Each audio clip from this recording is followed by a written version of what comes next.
Taoiseach, firstly, congratulations on surviving what was a diplomatic balancing act at the White House last Wednesday. But I'm sure you'll agree that the decision to invite a thug in a suit on our actual national day to what in effect was a rapist convention was a gross insult to the people of Ireland and especially the women of Ireland. And in one context we can shrug it off.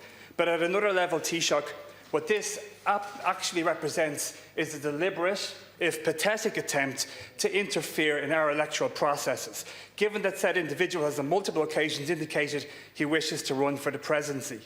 The administration may not understand our nomination process, but they wanted to send a message nonetheless.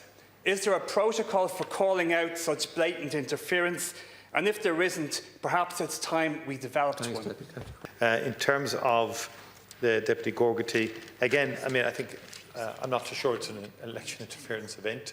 I believe that in terms of Mr McGregor, as I've articulated publicly, fundamentally disagree with what he said, in some respects, I think perhaps he craves attention, and it might be more wise of us not to facilitate that.